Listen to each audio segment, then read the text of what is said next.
record from any and everywhere. Grind does not stop. What's good with it, gang? Shout out to you for returning back here. I know I just jumped in all abruptly, but what is good, y'all? Back in it again with your local homie, 4 Guy Hano. I am here to bring you the bangers, here to bring you the vibes, here to bring you the good times. That's why you here. And if you haven't been here before, welcome. It is actually Christmas Day, so happy holidays, happy Christmas, Merry Christmas, happy Honda days, happy Hyundai days, happy your day, my day, everybody day, because they done took the day away from Jesus. I guess it ain't Jesus' day, but for me, every day is the Lord's day. Hallelujah. But without further ado, if you've seen that caption of that thumbnail, you already know what this is about, so we're going to jump right into it. We're trying to keep the time down to a medium. Just because I know it's the holidays, y'all want to get back to y'all family and friends, and I appreciate y'all for even stepping aside and watching this video. Some of y'all might not get to it until tomorrow or next week, but whenever you do, I appreciate you for being here. Man, don't forget to like, share, comment, bang that subscribe button so keep coming to y'all bangers. I don't know why I be trying to make this sound. I just like saying them bangers. But let's get it.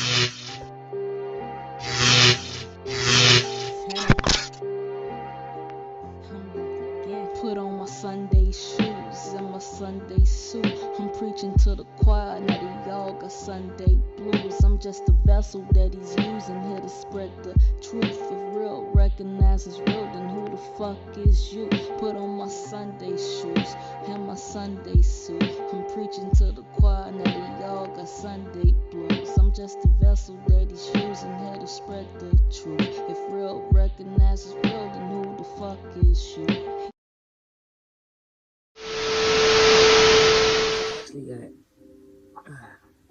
I actually got a little emotional writing this. And when I was getting ready to create this video, I had a YouTube video on, and then an advertisement came on, and there was this little girl with this snowman, and the snowman was so special, and then her brother was like launching them across the yard, and then she was like, no, not this one.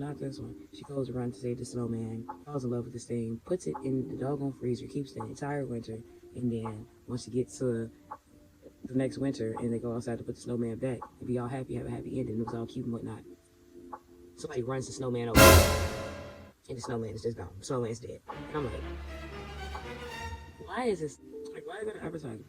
And that was so depressing. That was literally so depressing. It's already the holidays. It'd be hard for enough, you know what I'm saying? If you don't have like the same type of stresses that I do on the holidays, yeah, at the least you probably stressed because what you bought for everybody. I don't care how much money you got. When you start seeing hundreds of dollars go, you're like, alright, that's enough now. Today, I'd like to dedicate this video for everybody who has lost somebody recently, or someone who usually would have made this time of year different for you, whether that's like, you know what I'm saying, happy or just generally better. Shout out to those people that didn't make it to this Christmas. I want to actually start this one off saying rest in peace to all of those people. And shout out to y'all for still like going on trying to carry forward for the holidays and the traditions. I appreciate y'all for even doing that.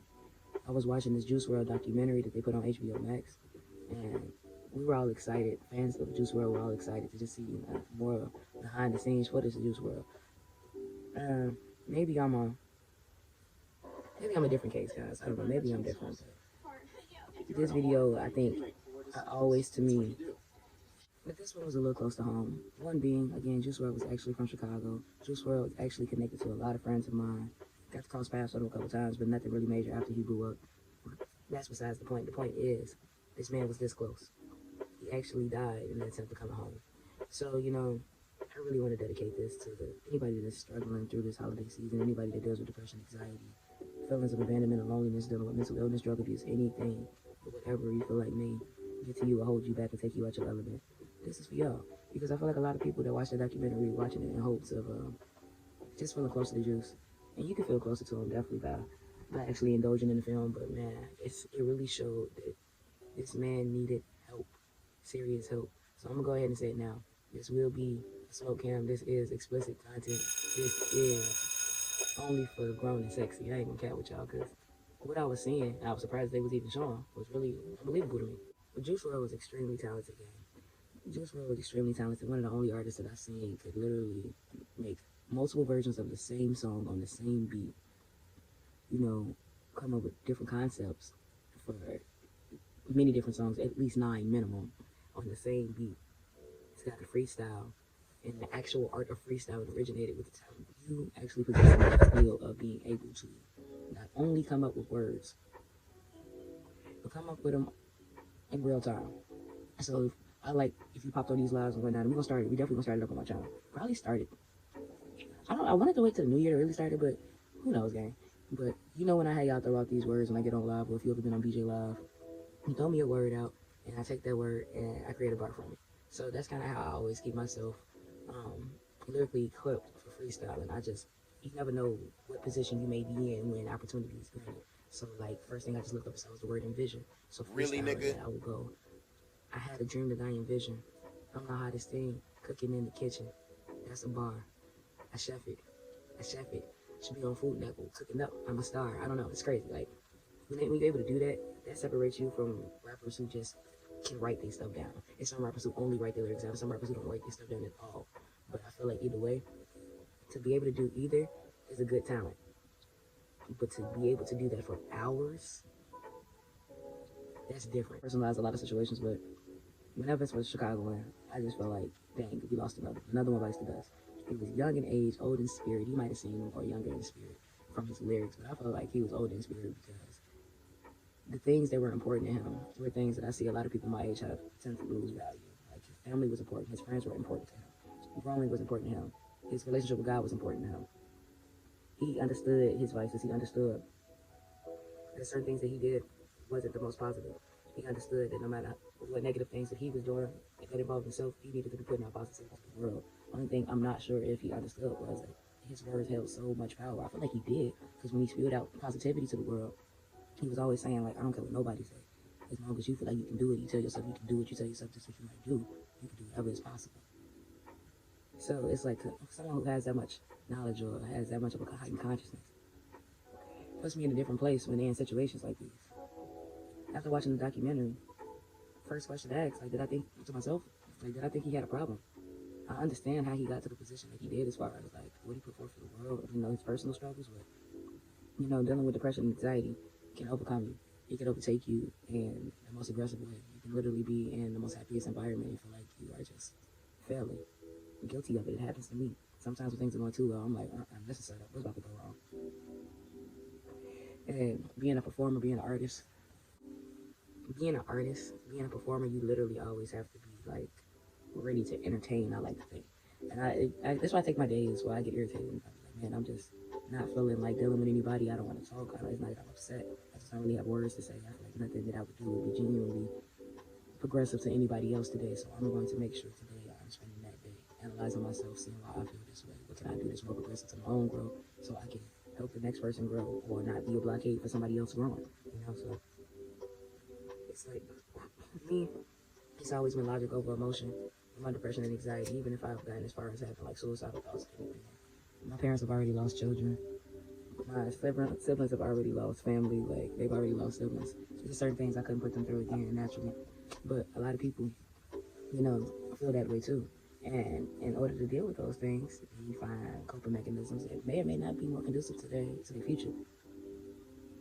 Juice WRLD was an environment, first of all, Chicago, where we see a lot. I don't know his family situation, but I do know that once you become famous and you get to a certain degree of success as far as in the industry, you don't get much alone time. You're constantly moving around. You're constantly pushing yourself to have high energy. You're not getting proper time to rest. And what I will say, that we all know, Juice WRLD was an avid drug user. Drugs were actually the cause of his demise. In the documentary, you can see a lot of things that we might have not been able to see or just understand just by listening to him talk, like, on songs. Hearing him speak on lyrics is not the same as actually watching him on his just regular behavior. He would say that he was high. He was just really, really high. He's taking all of this stuff, but take another half. His team would try to keep a certain amount of drugs away from him. And he would always, acquire more. He's Juice WRLD. You wouldn't tell him no. Acquire more, find him, sneak and take him himself. And I think that's crazy because Herb actually made a feature in the documentary, and he was on there saying that, man, this man is one of, like, the humblest money possessors. Like, he saves his money, he humbly spends his money. Like, he asked him why he let him buy all his bikes, and he's just learning to ride them bikes. And he's saying he deserves it basically because the way he spend money, the way he go about it, like, he really doesn't spend his riches on what the average person would. This man has so many songs going platinum. That's money. Maybe not one song going platinum because you still have to pay, producers, label, distribution company, all that. But when you get to the point that you can actually like make multiple platinum singles, that's how you know. And if your album go platinum, man, you win. It's just when you get to that point, you gotta possess a certain mindset, possess a certain strength that allows you to not fall into the pressure of fame. Like, I'm glad that he was a money savior, but it seems like he was also irresponsible when it comes to his health. Like, the drugs are not going to keep you from your problems. Like, they're not going to save you from them. And I know that I smoke, but I smoke marijuana. I don't smoke tobacco. I don't smoke things that are more detrimental to my system. I smoke for medicinal benefits, and I'm sure he smoked so he could feel the same.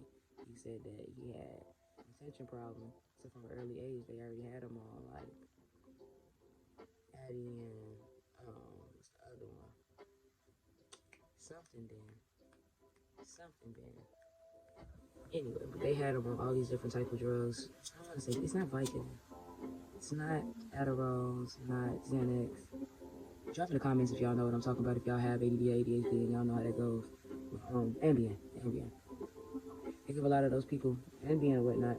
And I also believe I have it, but I've never been actually medically diagnosed.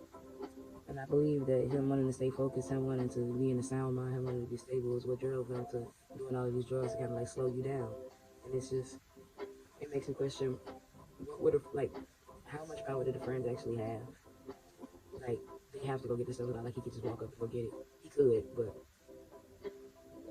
seeing that he had illegal amounts of it, illegal quantities of it, could he really just walk up and do that? Like, you can't stop people from doing what they want. It just sucks that the young talent was taken away this soon. But I definitely think y'all should go check out that Juice Wrld documentary. Let me know what y'all think. I could try to slide a few clips ahead, but I ain't trying to copywritten. Y'all know how it goes. But that's really all I got for y'all on this one. Y'all stay tuned. I'm also dropping another video today. Let y'all know how to grow your content as a content creator. Y'all stay tuned. That's exclusive content too. But until then, I will see y'all. I like y'all. I love y'all. I want y'all to prosper. I want y'all to grow. I want y'all to take off this year. Happy holidays. I hope y'all have a Merry Christmas and have an enjoyable season. I'm not gonna stop. I drop a couple more videos, but man, guys, I appreciate y'all. And I'll catch y'all. I'm out.